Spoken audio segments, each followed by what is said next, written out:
Hola, buenas tardes y buenos días para aquellos conectados desde América Latina y buenas noches para quienes lo hacen desde el mundo chino. Hoy inauguramos las segundas jornadas sobre el mundo chino de la Fundación Chile Fundación, iniciativa cuyo objetivo es entender el impacto del gran cambio geopolítico en Asia Oriental y cómo la China contemporánea aborda estos procesos internacionales y geoeconómicos. Estas jornadas forman parte de nuestro programa de Martín de Rada, que agrupa actividades de investigación, formación, divulgación y diálogo en el ámbito de la política, la diplomacia pública, empresa y sociedad. Nos hace mucha ilusión poder contar hoy con el periodista Rafael Poch de Feliu, que nos hablará sobre la Asia-Pacífico y el escenario de la nueva Guerra Fría. Rafael ha sido corresponsal internacional durante 35 años, la mayor parte de ellos en la Unión Soviética, Rusia entre 1988 y 2002 y China entre 2002 y 2008 para La Vanguardia. Durante su estancia en Pekín, colaboró con la revista Du Shu y mantuvo un fascinante blog en La Vanguardia titulado El Diario de Pekín. También fue corresponsal en Berlín y en París. Rafael escribió un interesante libro sobre China en 2009 titulado La actualidad de China, un mundo en crisis, una sociedad en gestación.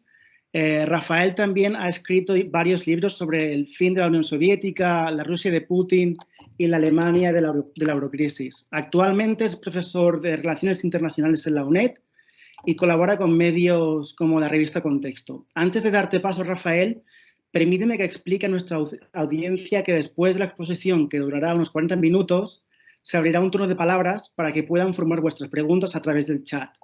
El compañero Andrés Herrera recogerá vuestras preguntas. De lo contrario, si alguno de ustedes prefiere charlar directamente con Rafael, tendrá que levantar la mano para que Andrés les dé paso. Y ahora sí, micrófonos silenciados para poder disfrutar de la charla de Rafael. Rafael, cuando quieras. Muy bien, buenas tardes, buenas noches, buenos días, un poco urbi et orbe.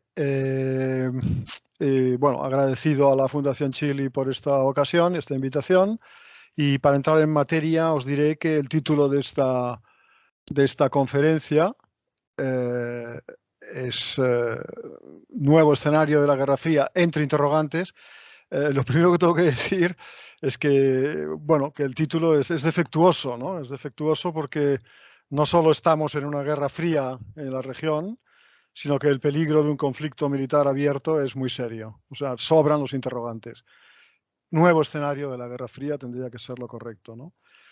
Digo esto porque desde hace algún tiempo y con una periodicidad pues, aproximada de una vez por mes, pues fuerzas aeronavales de Estados Unidos entran demostrativa y provocativamente en el estrecho de Taiwán, mientras que las fuerzas militares chinas, responden con diversos movimientos militares que van desde incursiones aéreas hasta lanzamiento de misiles, etcétera, etcétera. Todo esto lo hemos leído en los periódicos, no hay por qué extenderse, ¿no? Así que para nosotros la primera pregunta es ¿cómo hemos podido llegar a esto, ¿no? ¿Qué ha pasado, ¿no? Y me parece que para responderla tenemos que observar el marco general de varias décadas. Y para esto hay que empezar por explicar lo que la génesis de lo que comúnmente definimos como el éxito de China, ¿no? El éxito de China. Diremos que la integración de China en la globalización, y entendemos por globalización, en este caso, la globalización es muchas cosas, pero en este caso la entendemos como el seudónimo del dominio imperial mundial de Estados Unidos, pues esa integración contenía implícitamente como consecuencia el escenario de convertir a China en vasalla de Occidente, en subalterna, ¿verdad? El propósito era presionar a China para que aplicara las reformas estructurales definidas por el Banco Mundial y el Fondo Monetario Internacional, para que abriera totalmente sus mercados a las empresas occidentales y que la integración de las élites chinas en su globalización acabara dando lugar a una forma de gobierno subalterno más aceptable para Occidente que la del Partido Comunista Chino, ¿no? Recordemos un simple dato, y es que el de que para comprar un solo avión Boeing a Estados Unidos, China debía producir 100 millones de pares de pantalones. Así que no estaba previsto que jugando en el terreno diseñado por otros, China torciera aquel propósito, ¿no? El milagro chino fue usar una receta occidental diseñada para su sometimiento para fortalecerse de forma autónoma e independiente. Y eso lo hizo poniendo condiciones y restricciones a la entrada del capital extranjero en China y sobre todo manteniendo un control bien firme de las riendas del proceso. Lo consiguió, porque gracias al bajo precio y alta eficacia de la mano de obra en China, los extranjeros hicieron enormes beneficios en la fábrica del mundo, lo que se llamaba la fábrica del mundo. Y esos beneficios, apaciguaron mucho a los gobiernos occidentales, ¿no? Aquí una cosa que me chocó mucho cuando llegué a Pekín en el 2002, después de haber estado 14 años en la Unión Soviética y en Moscú, fue la diferencia de percepciones. Es decir, en China te encontrabas con un sector empresarial que te hablaba bien del régimen chino, que, bueno, sin obviar críticas y lo que fuera, pero acababa diciendo, bueno, al fin y al cabo esto está funcionando y tal. La clave de todo eso es que habían, pues, enormes beneficios en todo aquello. Había mucha gente que hacía negocios y eso apaciguaba muchísimo los ímpetus de los gobiernos occidentales, ¿no? Y hubo incluso una cierta luna de miel con la Unión Europea, que era, como sabéis, más liberal a la hora de transferir tecnología, ¿no? En todo caso, centrémonos en lo importante, y es que China aprovechó esa integración en la globalización para desarrollarse, para aprender y para adquirir tecnología, ¿no? Bien, los resultados están a la vista y son extraordinarios en todos los órdenes, pues en términos de incremento en la esperanza media de vida, que supera la de Estados Unidos, en términos de eliminación de pobreza, de PIB. Recordemos que en 1980 el peso del PIB chino en el PIB mundial era del 2,3% y que hoy es del 18,5%. En términos de instrucción, de ciencia y tecnología, en términos militares, de grandes empresas, etcétera, etcétera. Todo eso es bien conocido y entrará en los manuales de historia y economía del futuro. Así que no hace falta que entremos en demasiado detalle, ¿no? Lo interesante es que ante este resultado, un conocido comentarista americano, Fareed Zakaria, de la CNN, expresó su desconcierto diciendo esto que voy a decir, y esto es una cita. Dijo este comentarista de la CNN: la estrategia produjo complicaciones y complejidades que desembocaron en una China más poderosa que no respondía a las expectativas occidentales. Fin de la cita. Es decir, a la expectativa de que en el proceso China se iba a convertir en subalterna, ¿verdad? Todo esto ocurrió en los últimos 30 años, pero la crónica de los últimos años añadió aún más ansiedad a la situación. La crisis financiera del 2008, que fue un detritus genuino de la economía de casino con centro en Estados Unidos, ofreció la primera evidencia de debilidad occidental y de los peligros que contiene la no regularización del sector financiero, así como el hecho general de que el capital mande sobre los gobiernos y no al revés, ¿no? China gobernó la crisis mucho mejor, como había pasado antes ya con el estallido de la burbuja de las tecnológicas, el .com, y antes las desastrosas consecuencias de las guerras que se han encadenado desde los atentados del 11S de 2001, pues hicieron también patente una gigantesca irresponsabilidad por parte de la primera potencia mundial. Otro aspecto que añadió ansiedad fue la retirada de Estados Unidos del acuerdo sobre cambio climático y ya más recientemente la mala gestión de la crisis de la pandemia en Occidente, en comparación no solo ya con China, sino con el conjunto de Asia Oriental. Todo eso incrementaron esa evidencia de desbarajuste occidental, ¿verdad? Así que, ante este panorama, la respuesta de Estados Unidos ha sido la presión militar y las sanciones, ¿no? La actual Guerra Fría es precisamente la reacción de Estados Unidos al éxito chino que acabamos de describir. Vamos a entrar un poco ahora en lo que es la respuesta, ¿no? Lo que ha sido la respuesta, ¿no? Empecemos recordando que desde la normalización de relaciones chino-soviéticas de mayo de 1989, China había gozado de 30 años de tranquilidad exterior que le permitieron concentrarse en su desarrollo de una forma bastante distendida, digamos, ¿no? Autoeliminada la Unión Soviética como gran adversario, en los 90 la mirada de los estrategas de Washington se empezó a dirigir a China, pero el 11S neoyorquino colocó en el centro al terrorismo yihadista, por cierto, otro resultado de la mala política anterior que se volvía contra sus autores, y ofreció a China una especie de prórroga de 10 años, o sea, 10 años más de relativa tranquilidad, ¿verdad? En 2012, el presidente Obama anuncia el Pivot to Asia, o sea, el trasladar al Pacífico el grueso de la Fuerza Militar Aeronaval de Estados Unidos para estrechar el cerco militar alrededor de China. Los chinos reaccionaron poniéndose lo que yo llamo poniéndose el cinturón de seguridad. Por un lado, fortaleciendo la autoridad del partido en todos los órdenes y el liderazgo personal en su dirección colectiva. Estamos hablando de 2012.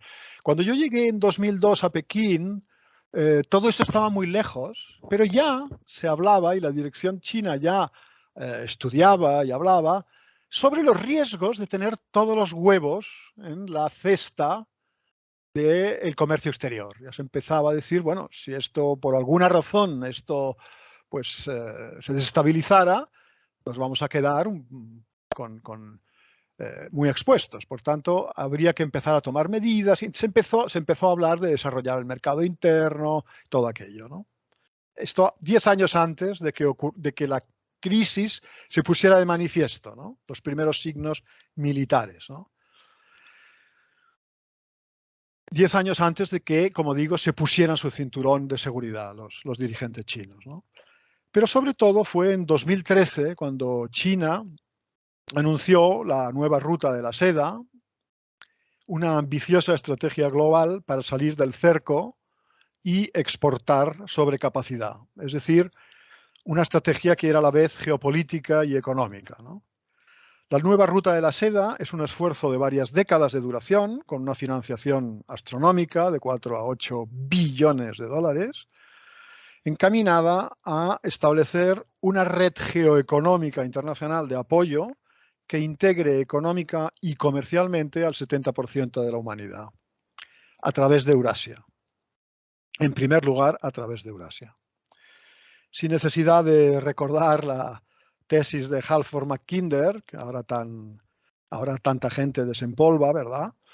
Pues esa estrategia erosiona necesariamente el poder mundial de Estados Unidos en el hemisferio. También, y esa es otra virtud de la sutileza de esta estrategia, esta nueva ruta de la seda complica sobremanera cualquier propósito de cerco a una potencia como China que, sin ser amiga, ni aliada, ni líder de bloque, es socia positiva de casi todas las naciones del mundo, o de una abrumadora mayoría, ¿verdad? Tú no puedes ganarte a un cerco militar, a un colectivo que comercia intensamente y que está satisfecho además de ello con el país, con el sujeto de ese cerco, ¿no? Es algo que necesariamente chirría, ¿no? El objetivo implícito de la nueva ruta de la seda, por citar a Henry Kissinger, es nada menos que, abrir comillas, trasladar el centro de gravedad del mundo desde el Atlántico al Pacífico, ¿no?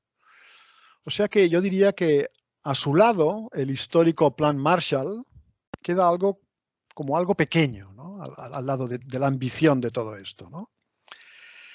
Entremos ahora propiamente en la Guerra Fría.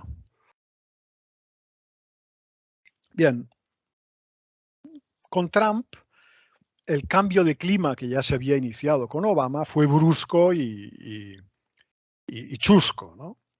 En especial cuando en su discurso de julio de 2020 el secretario de Estado Michael Pompeo dijo que el Partido Comunista Chino era, y esto es una cita, el peor enemigo del pueblo americano, ¿no? Pese a la inusitada división del establishment americano, la política de sanciones comerciales y presión militar contra China tiene, como sabemos, un amplio consenso en las dos facciones del régimen de Estados Unidos. Y esto ya es una guerra fría abierta con fuerte propaganda, ¿verdad? No sé si estáis visionando esta imagen, ¿eh? De lo que es un collage de diversas portadas y artículos de medios de comunicación fundamentales de Occidente que van pues desde el Financial Times a la revista Foreign Policy o el Economist, ¿no? Y bueno, esto ilustra un poco cómo se está presentando desde hace años a China y el peligro de China, ¿no? Es realmente patético observar cómo esta tremenda campaña, después de toda esta tremenda campaña que tiene la obsesión de presentar a China como un dragón feísimo, ¿no? A mí una de las que más gracia me hace es esta de Alaska, ¿no? Donde se ve un dragón, un oso montado encima de un dragón, el oso supongo que representa a Rusia, amenazando unas montañas nevadas y un soldado americano en guardia ya ante tal amenaza, ¿no?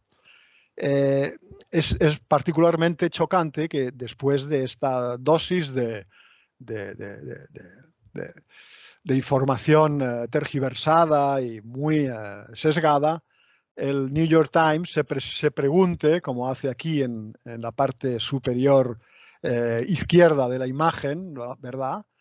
¿Por qué ha habido un repunte del odio antiasiático en Estados Unidos, ¿verdad? Bien, esto está ocurriendo desde hace muchos años y hoy día es mucho más fácil presentar a China como un enemigo que hace 10 años, digamos, ¿no? Aquí los medios de comunicación han jugado y juegan un papel meritorio, ¿verdad? ¿Qué podemos decir de parte china? Pues bueno, de parte china hay un dato que también es interesante, es el de esa película La batalla del lago Changjin, que fue la más taquillera el año pasado en China. No sé si os suena, es una película épica sobre la intervención del ejército chino en la guerra de Corea, en un momento en que Corea del Norte estaba pues acorralada, estaba a punto de perder la guerra y la intervención de los voluntarios chinos, ¿no? cambió la situación en esa intervención en la que murió un hijo del presidente Mao, ¿no? Bien, aunque sea, si miráis en Google la batalla del lago Changjin, o que veáis aunque sea el tráiler en español, en castellano, pues veréis que es una batalla, es una película, una superproducción de gran calidad, al estilo de Hollywood, donde de alguna forma se introduce la idea de que, bueno, un día nosotros combatimos a los Estados Unidos e incluso ganamos, ¿no? Bien, eso no es una casualidad que este tipo de películas pues se presenten al público para decirle que, bueno, que cuidado que estas cosas pueden pasar. Con el presidente Biden asistimos a una escalada de la tensión, de sanciones y de presión militar, cuyo centro es Taiwán, ¿no? La cuestión de Taiwán. Desde 1978, el reconocimiento del principio de una sola China, es decir, que Taiwán forma parte de China, así como lo que se llama la ley de relaciones con Taiwán, ¿no? del año 1979, estos dos aspectos, el principio de una sola China y esta ley de Estados Unidos, fueron el fundamento de la relación bilateral entre Estados Unidos y China, ¿verdad? El contenido de la ley de relaciones con Taiwán ya desde su mismo inicio era muy ambiguo. Y ahí estaba la gracia del asunto, ¿no?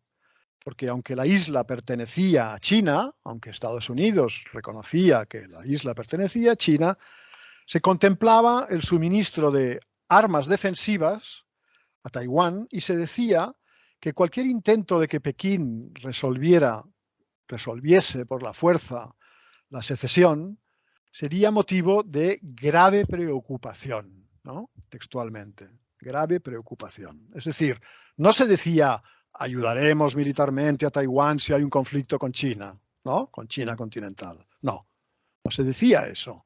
Pues ahora sí se dice. Y lo dice reiteradamente el presidente Biden. Al principio parecía que era salidas de tono de una persona que tiene sus años y que patina, ¿no? Pero es que lo ha dicho 4 o 5 veces, por tanto no hay confusión posible, ¿no? Además, y eso es quizá lo más fundamental, toda la acción de Estados Unidos dibuja un provocador replanteamiento de aquel fundamento de la relación bilateral al que he mencionado del año 78 y 79.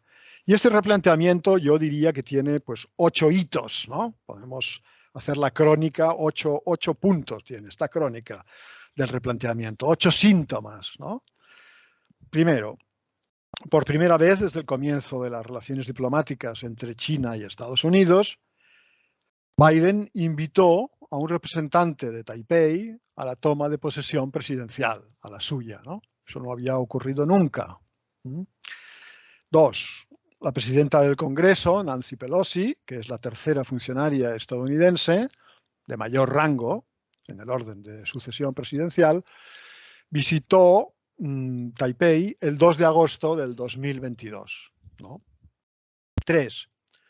Estados Unidos ha pedido la participación de Taiwán en Naciones Unidas. 4. Estados Unidos ha intensificado la venta de armas y equipo militar a la isla. 5. Han aumentado las delegaciones estadounidenses que visitan Taipei. Es algo crónico, ¿no? 6. Las fuerzas especiales de Estados Unidos han entrenado tropas terrestres y de la Marina de Taiwán. 7. Estados Unidos ha incrementado el despliegue militar en el mar de China Meridional y ha enviado regularmente buques de guerra estadounidenses a través del estrecho de Taiwán. Como he dicho en la introducción, pues aproximadamente cada mes, mes y medio, hay una tensión militar directa con una cercanía, contacto o un episodio, pues digamos, inquietante entre las Fuerzas Armadas de los dos países en ese escenario, ¿verdad? Tensión y contacto que obviamente pueden dar lugar a accidentes, ¿no? Por nadie deseados, pero que una vez se han producido, pues son complicados porque nadie quiere perder la cara, etcétera, etcétera. Todo eso lo estamos viviendo peligrosamente desde hace bastante tiempo, ¿no? Entonces, para caracterizar un poco la situación, es obligado recordar la geografía donde pasa todo esto y qué ocurriría si se invirtieran los concernidos. Es decir, todo esto pasa en el umbral de la puerta de la Casa China, ¿verdad? No pasa en la frontera entre México, no pasa en Canadá, no pasa junto a las costas de California, pasa en las barbas de China, ¿verdad? Y claro, al igual que en el conflicto de Ucrania con la Unión Europea, en Asia Oriental, Estados Unidos está presionando a otros países del entorno, y aquí, pues, en primer lugar, Australia, India, Japón, Corea del Sur, también a Inglaterra y la propia Unión Europea, pero eso queda fuera de la región, está presionando a todos estos países para sumarse a las sanciones y a las coaliciones militares, ha creado una especie de OTAN del Oriente, ha forzado en la última cumbre de la OTAN celebrada en Madrid, pues las menciones a China, identificar a China como objeto de la preocupación de la OTAN. Aún más interesante, han participado en esta última cumbre los ministros de Exteriores de Corea del Sur y de Japón, ¿no? Por supuesto los de Nueva Zelanda y Australia también, pero estos dos realmente son la gran novedad. Entonces, esta invitación, pues con mayor o menor éxito, está teniendo lugar y es muy significativa, ¿no? Igual que en Ucrania, en la crisis de Taiwán no se ve ni interés en negociaciones para resolver las tensiones, con un paso atrás de Occidente, ni para prevenir choques militares accidentales, ni para reducir riesgos en general, ¿verdad? La estrategia de seguridad americana divulgada esta semana, y aquí me refiero a lo que ha dicho la prensa, porque el documento, por lo menos yo no lo tengo todavía, pues esa estrategia, la de este año, afirma que la guerra de Ucrania y la debilidad evidenciada en ella por Rusia confirma que China representa, y esto es una cita, la principal amenaza como único competidor dotado del suficiente poder económico, militar y político necesario para replantear el orden internacional, ¿verdad? Para ello, llama esta estrategia a revitalizar la red de alianzas que reste capacidad de maniobra a China, y eso es lo que se está haciendo, como acabo de explicar, ¿verdad? Bueno, para acabar, diremos que la guerra de Ucrania, que desde luego China no quería, se ha especulado mucho sobre si en la última cumbre ruso-china, que fue a principios de febrero, es decir, unos veintipocos días antes de la invasión rusa de Ucrania, se ha especulado sobre si China podía saber algo o si Putin le pudo haber insinuado que podía tomar medidas de fuerza, etc. Mi impresión, aunque esto es realmente opinable, es que China no sabía absolutamente nada del asunto. Y bien, en todo caso, esta guerra de Ucrania está dirigida más allá de las ambiciones y de los propósitos rusos por poner distancia con la OTAN, por impedir que su vecino ucraniano se convierta en una especie de bastión antirruso, una especie de muy militarizado, una especie de Polonia multiplicado por 1000. Más allá de estos propósitos y de la forma digamos, absolutamente ilegal desde el punto de vista del derecho internacional con la que se ha querido conseguir, pues más allá de todo esto, esta guerra está dirigida a impedir militarmente la integración euroasiática, que es un eje fundamental de la nueva ruta de la seda, ¿no? No es ninguna casualidad que los tres grandes destinatarios de las sanciones y los bloqueos, me refiero a Irán, Rusia y China, sean los pilares de tal integración, ¿no? Así que desde ese punto de vista, la guerra de Ucrania forma parte y es prolegómeno, podríamos decir, con gran probabilidad de que se cumpla, de la Guerra Fría actual contra China en Asia Oriental, ¿no? El atentado contra los gasoductos del Báltico, ¿no? son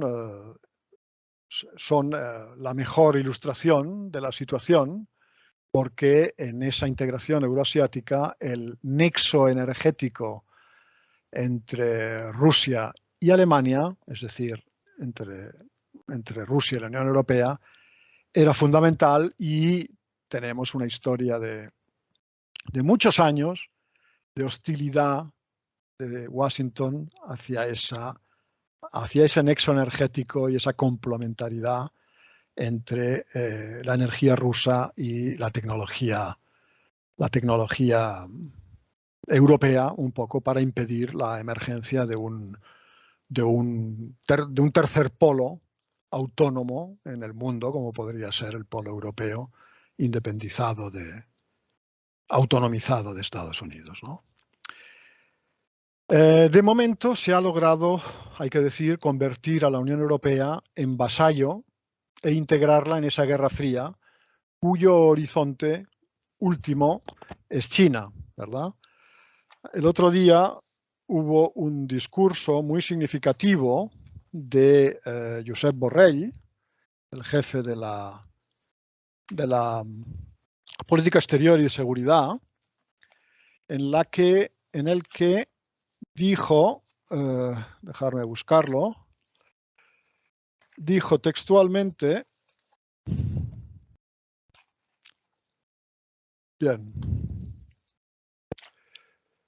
que la prosperidad de Europa se ha basado en la energía rusa y la mano de obra china. Dijo, nuestra prosperidad se basaba en China y en Rusia, en energía y mercado. Y la sugerencia era que hemos de salir de esto, ¿no? Hemos de autonomizarnos de esta dependencia. Al mismo tiempo, Borrell tuvo la inteligencia de añadir que bien, pero ¿qué pasaría si mañana Estados Unidos tuviera un nuevo presidente decidido a no ser tan amistoso con los europeos, ¿verdad? Porque claro, emanciparse energéticamente de Rusia supone vincularse energéticamente a Estados Unidos, de momento a un precio muy caro y con resultados bastante preocupantes, ¿verdad? Según la mayoría de los analistas, ¿no? Entonces, ese propósito de convertir a la Unión Europea en un ariete también, sumarlo a la Guerra Fría contra China, que tiene muchas complicaciones, veremos cómo evoluciona, porque hoy día pues, el mundo está todos son puntos suspensivos, ¿no? A causa de esta guerra, ¿no? Y de los dilemas que está abriendo, ¿no? Pues habrá que ver cómo esto evoluciona, ¿no? Porque es sumamente complicado. En todo caso, eso explica la posición de China en esta guerra, que como sabéis ha sido bastante prudente, digamos, prudente. Hay una especie de neutralidad comprensiva hacia Rusia, ¿no? Pero que se resiste a participar en sanciones y, por supuesto, lo niega pues, abiertamente, ¿no? China, de momento, ha subrayado el respeto a la soberanía e integridad territorial de Ucrania. Soy consciente de que estamos hablando de Asia Oriental, pero repito que está todo muy conectado, ¿eh? China se opone a una seguridad, decía, que se fortalece a expensas de la seguridad de otros, ¿no? Hay que reconocer los intereses de seguridad de Rusia, ha dicho, y el viceministro de Exteriores, Lie Chucheng, ha dicho que, y esto es una cita, las raíces del conflicto están en la mentalidad de Guerra Fría. La OTAN debería haber respetado su promesa de no expandirse al este. Con la desintegración de la URSS y la disolución del Pacto de Varsovia, la OTAN debería haberse disuelto, ¿no? Los pequeños países no deben ser usados como peones por los grandes. Y la crisis de Ucrania, también ha dicho, esto lo dijo en un foro en la Universidad Tsinghua de Pekín, la crisis de Ucrania, dijo, nos ofrece un espejo para observar la situación en Asia-Pacífico, donde hay dos vías, construir una familia inclusiva para la cooperación, mutuamente ventajosa, o formar bloques con miras a la confrontación con la mentalidad de la Guerra Fría, ¿verdad? Los medios de comunicación chino pues, no califican de invasión la acción de Rusia en Ucrania, no publican juicios negativos sobre Putin. En las redes sociales hay más bien un pulso de simpatía y compresión nacionalista ante la acción de Rusia, porque se relaciona el conflicto de Ucrania con el conflicto de China por Taiwán. Y en la ONU, China pues se abstiene y no apoya el veto a Rusia, ¿no? No puede reconocer los referéndums de Crimea al mismo tiempo, ni de Lugansk, Donetsk, Gerson y todo esto, sin exponerse, lógicamente, a que el día de mañana pues un eventual referéndum independentista en Taiwán pues se volviera contra ella, ¿no? Así que todo esto explica pues cuál es la posición de China en esta guerra, cuál es la posición de China ante la Unión Europea, a la que en el último documento, pues aquella triple fórmula creo que es del año pasado, ¿no? Que definía a China como socio, rival y al mismo tiempo colaborador o algo así, pues cada vez es menos colaborador y menos socio y cada vez más rival. Esto lo dice ya el último documento que se discutió en Bruselas, no, en Luxemburgo el lunes pasado, ¿no? Así que la posición de China yo creo que la ha expuesto de una forma meridianamente clara una comentarista de la televisión china, Liu Xin, cuando dijo ya en abril, refiriéndose a la invitación occidental a que China se sumara a las sanciones contra Rusia, dijo: nos dicen, ayúdame a luchar contra tu socio ruso para que luego pueda concentrarme mejor contra ti, ¿no? Y esto yo creo que lo resume todo, ¿no?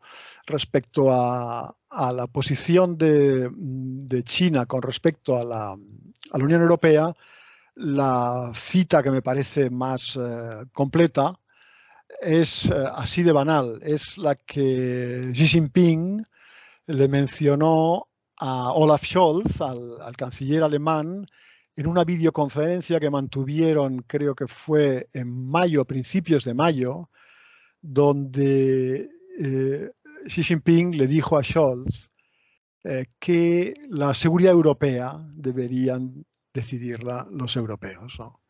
Y esto es muy simple, pero es enorme, es sencillamente enorme, ¿no? Lo que le está diciendo China a la Unión Europea, ¿no? Y con esto acabo, y bueno, abierto a las preguntas que queráis y, como he dicho antes, os agradecido a la Fundación por esta oportunidad. Muchas gracias. No, muchas gracias a ti, la verdad, ha sido un placer. Ahora, si os parece, la audiencia, si tienes alguna pregunta, pues es el momento de utilizar el chat.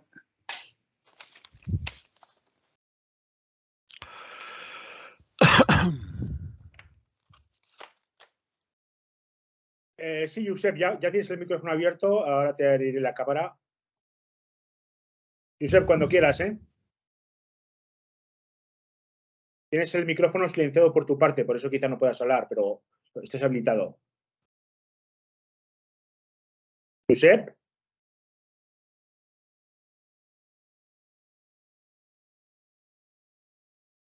No sé, parece que hay algún problema. Pablo, como quieras, puedes por escrito o por escrito o pidiendo la palabra, te habilitamos el micrófono.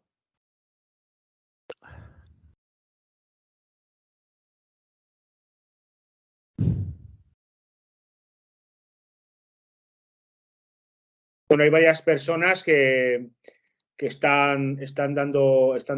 María Jesús Morillas nos pregunta ¿qué nos puede decir sobre lo que se espera de los resultados del próximo Congreso del Partido Comunista? Bueno, del Congreso que ha concluido hoy, si tienes alguna referencia. No tengo ninguna referencia inmediata. La prensa de hoy no he leído nada. Bien, hay, eso sí, esa imagen absolutamente anómala de la salida del anterior presidente y secretario general de la sala de sesiones, de Hu Jintao, ¿no? Eso está en el vídeo, está un poco por todos lados, ¿no? El país ya lo presenta como una purga. donde pues Hu Jintao, que está sentado a la izquierda de Xi Jinping, es combinado a abandonar la sala por dos oficiales de la seguridad, digamos, ¿no? Y se produce una situación que, si veis el vídeo, es realmente muy, muy curiosa, sobre todo porque no tiene precedentes en lo que son las escenificaciones del Congreso del Partido Comunista, ¿no?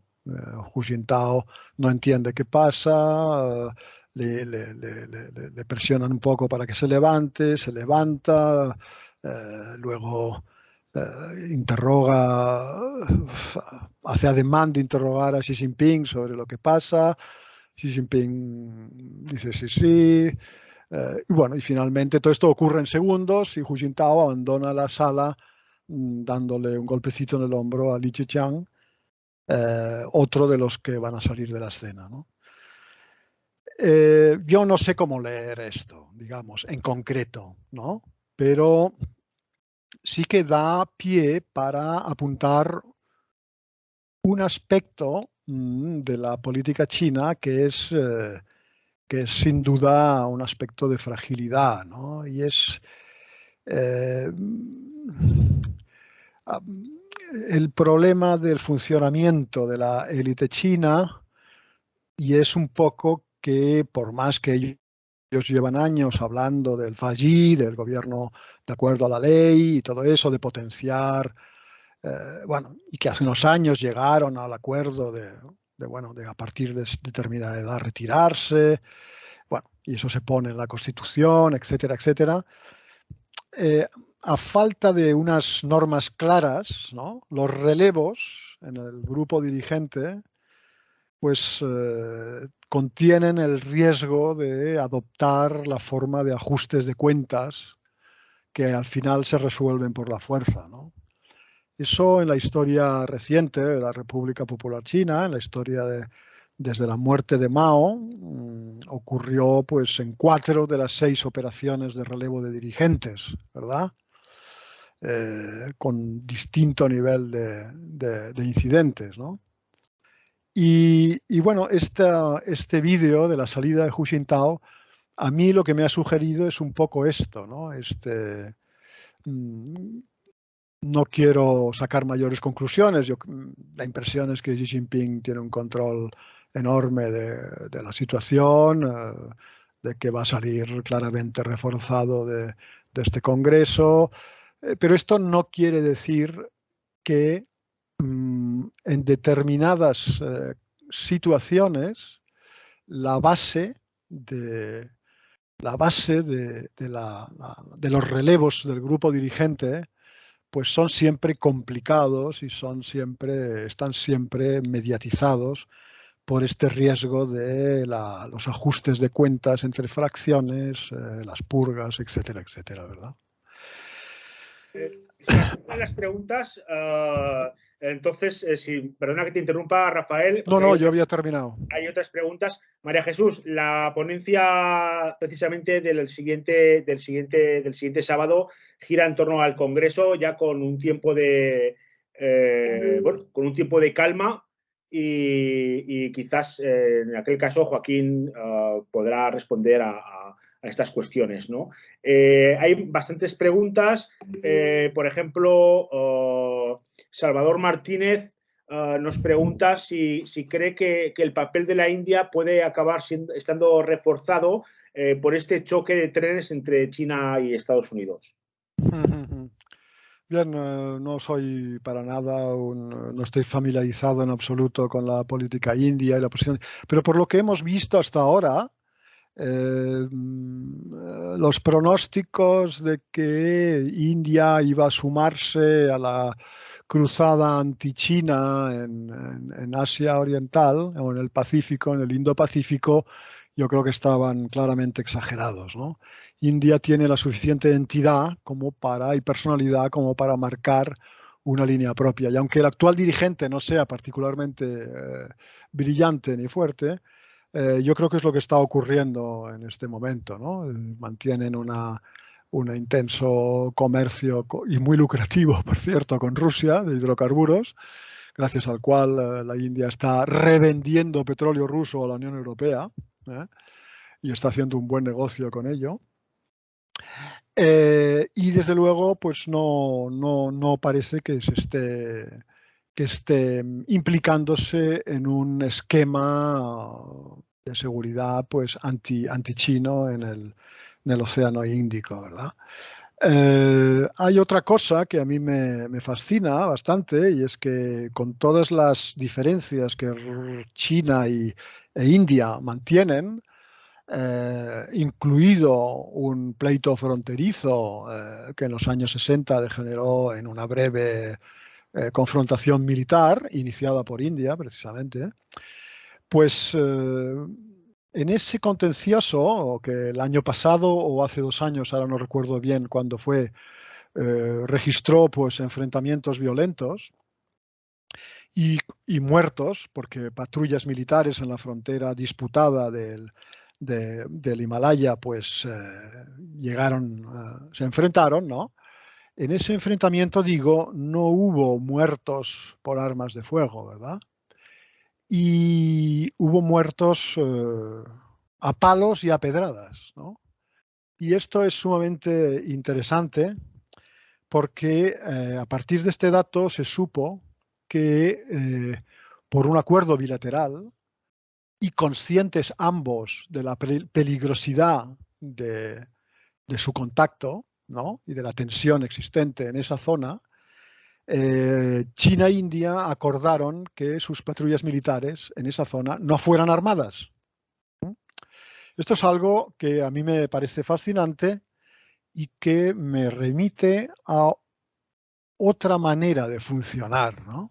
Una manera de funcionar diferente de la nuestra, de la habitual nuestra, de nuestra historia, ¿no? Entonces, sin pecar de excesivo optimismo, pues veo pues por aquí una cierta esperanza en que lo que pueda haber de tensión entre China e India nunca se resuelva de una forma violenta, ¿no? José Lobete pregunta si crees que China tiene alguna estrategia relacionada con la diáspora china en el mundo. No lo sé, realmente aquí estoy pez, no puedo pontificar en absoluto. Por su parte, Pablo Robeta, destacando el anuncio del viaje del canciller Scholz a China a comienzos de noviembre con una importante delegación comercial, te pregunta si piensas que ahora la dirección china se arrepiente del acuerdo al que se llegó entonces para el establecimiento de relaciones diplomáticas con Estados Unidos. Al tipo de acuerdo, supongo. ¿A qué acuerdo te refieres? Entiendo que a las relaciones bilaterales ¿Entre quién? Entre Estados Unidos y China, entiendo. ¿Pero qué tiene que ver el viaje de Scholz con eso? Bueno, no, primero dice que él lo que está haciendo es destacando, cree que es bueno destacar. Estoy, digamos, diciendo que él piensa que es bueno destacar este viaje, ¿no? Que como algo positivo. Y a continuación hace una pregunta. Quizás no he leído bien las tarjetas, ¿no? Y si piensa que ahora China se arrepiente del acuerdo al que se llegó entonces al establecimiento de relaciones diplomáticas. Pablo, no sé muy bien, si quieres te puedo dar voz y puedes inferir directamente. No, vamos, yo creo que en absoluto la China del año 70, de los años finales de los 70, podía arrepentirse de haber restablecido las relaciones con el país más poderoso del mundo, ¿no? Eso fue un gran éxito de la política china, por supuesto, que fue hecho posible por el cálculo de Washington de enfrentar a China con la Unión Soviética, ¿verdad? Pero no creo que en absoluto que ese restablecimiento de relaciones pudiera haber arrepentimiento ninguno. Respecto al viaje de Scholz anunciado a China, eso sí que es interesante. Y es muy interesante, ¿por qué? Porque este canciller, que es la mediocridad en su estado más puro, hizo su primer viaje a Asia Oriental no a China, sino a Japón, país con el que Alemania tiene un comercio 6 veces más pequeño que el que mantiene con China. Recordemos que con Merkel el primer viaje a Asia de la canciller siempre fue, y eso ocurrió en una decena de veces, siempre fue a China, por supuesto, el primer socio comercial de la Unión Europea y de Alemania, ¿no? Scholz ha roto esta tradición, ¿no? Y esto es sumamente significativo, ¿no? Y hay que enmarcarlo dentro de lo que he mencionado antes, ¿no? La reorientación de la Unión Europea cada vez pues un poco por la inercia de Estados Unidos contra China, ¿no? Y bueno, está el acuerdo comercial de inversiones con China que Merkel elaboró y aprobó en las 12-5 de su retirada, ¿no? En el 2020, en diciembre de 2020, y que luego el Parlamento Europeo pues ha bloqueado, ¿no? Y está un poco en el limbo, ¿no? Yo creo que ahora, más que nunca, ese acuerdo en el que China hizo enormes concesiones, ¿no? Pues porque tenía un gran interés en que la Unión Europea fuera por un rumbo diferente al de Estados Unidos, ¿no? Yo creo que está el futuro es más problemático que nunca, ¿no? Nos queda muy poco tiempo. Antonio Urbina introduce un tema nuevo que me parece muy interesante, que él, bueno, por supuesto, agradece la charla y después plantea que le gustaría conocer tu opinión acerca del anuncio reciente de Joe Biden de la prohibición de exportar tecnología a China y en particular microprocesadores. Añade, al mismo tiempo, China avanza en el desarrollo de su propia alta tecnología y claramente, plantea Antonio Urbina, estamos ante otra nueva confrontación que puede perjudicar no solo a la ciencia y la tecnología a nivel global. Y entonces dice, ¿cómo debería situarse Europa ante todo esto, ¿no? Sí, fundamental pregunta. Sí, lo primero que hay que decir es que en este embargo de Biden contra China no estamos en lo que vimos con Trump, ¿no? De castigar a unas empresas concretas, Huawei y todo esto, ¿no? Esto ya es una sanción y es una política general muy estudiada, muy ambiciosa, que apunta un poco a todo el sector, ¿no? de los microchips, incluso establece excepciones con Japón y con Taiwán, porque claro, cortar eso de un día para otro es imposible, les da un margen de un año, creo que es, para que vayan replanteando un poco el asunto. La gran pregunta es, efectivamente, cuáles van a ser las consecuencias. A corto plazo está claro, China va a sufrir mucho con esto, porque aunque ha avanzado mucho tecnológicamente, los que entienden en este asunto apuntan que va a atravesar muchas dificultades, ¿no? Para rellenar el vacío que pueda dejar todo esto. Sobre esto no hay duda. Sobre lo que sí hay dudas es sobre las repercusiones a largo plazo, ¿no? ¿Cómo va a afectar a China a largo plazo estas? Yo me pregunto lo que un especialista de Hong Kong ha denominado el momento Sputnik, ¿no? El momento Sputnik de la tecnología. Se refiere este especialista chino al hecho histórico de que cuando los soviéticos lanzaron su primer satélite artificial en Estados Unidos hubo un shock, ¿no? Primero fue el primer satélite artificial, luego fue el primer hombre en el espacio, Yuri Gagarin. Todo eso creó un shock tremendo, porque primero no se lo esperaban, segundo, ellos quedaron como muy mal, ¿no? Ya no eran los primeros, ¿no? Entonces, ¿qué fue la consecuencia? ¿Cuál fue la consecuencia de todo esto? La consecuencia de todo esto fue que en los años siguientes Estados Unidos realizó una inversión astronómica en exploración en el espacio y se situó 10 años después en el claro liderazgo de la carrera espacial, ¿verdad? Yo creo que esto que está pasando ahora es una inyección de adrenalina al sector científico y tecnológico chino, para que con una lluvia de inversiones del Estado, pues en los próximos años hagan una ofensiva extraordinaria en esos ámbitos de tal forma que puedan quedar un poco inmunes a este tipo de políticas y de bloqueos, ¿verdad?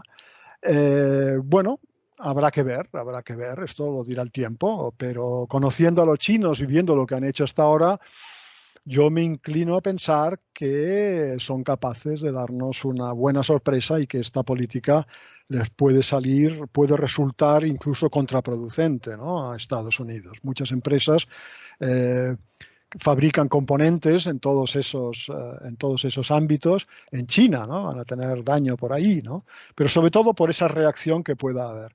Respecto a la posición de la Unión Europea, yo es que, por desgracia, después de la guerra de Ucrania, ya no veo a la Unión Europea como un sujeto autónomo. Veo que su política exterior la define la OTAN, su política económica el Banco Central Europeo, la política general la Comisión Europea. Por cierto, tres organismos que no tienen nada que ver con la democracia, ¿no? Habría que apuntarlo cuando se habla del Partido Comunista Chino. Ese sería el contrapunto. La Unión Europea tampoco está dirigida también por instituciones oligárquicas, ¿no? Pues bien, no veo cómo este conglomerado de países europeos pueda tener una posición autónoma en este aspecto. Si hubiera voluntad franco-germana, ¿no?, eso sería posible, ¿no? Podrían los europeos dar un puñetazo en la mesa y afirmar, digamos, una política en materia de tecnología pues propia, ¿no?, hacia China, menos beligerante, ¿no? Pero es que no hay ninguna señal a la vista de que Francia y Alemania estén en eso, ¿no? Y sobre todo porque Alemania está, con el gobierno que tiene ahora, pues yo creo que está más desnortada que nunca, y hasta tal punto de que en la correlación de fuerzas en el interior de la Unión Europea, que siempre se había basado en el liderazgo franco-alemán, ahora hay toda una serie de sujetos, ¿no?, que antes eran pequeños sujetos, que están creciendo en estatura, y me refiero pues a Polonia, a los países bálticos, a los países escandinavos, incluso al Reino Unido, que sin estar en la Unión Europea, pues manda mucho en cuestiones militares, por ejemplo, ¿no? Por tanto, lo que debería hacer la Unión Europea efectivamente es independizarse, autonomizarse y tener una política propia hacia China, pero yo no lo veo fuera de toda visión eso, ¿no?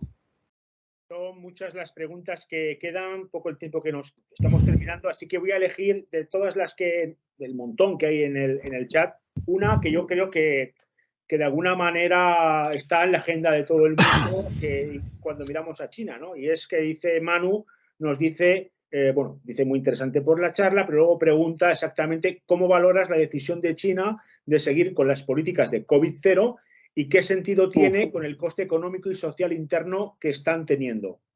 No lo sé, aquí me tendría que remitir a los especialistas, ¿no? Y no lo sé, el otro día, bueno, habían las cifras de muertos, que habrá que ver si son, hasta qué punto son fiables, pero son realmente pues significativas, ¿no?, que nos dicen que, bueno, en Estados Unidos ha habido, el COVID ha costado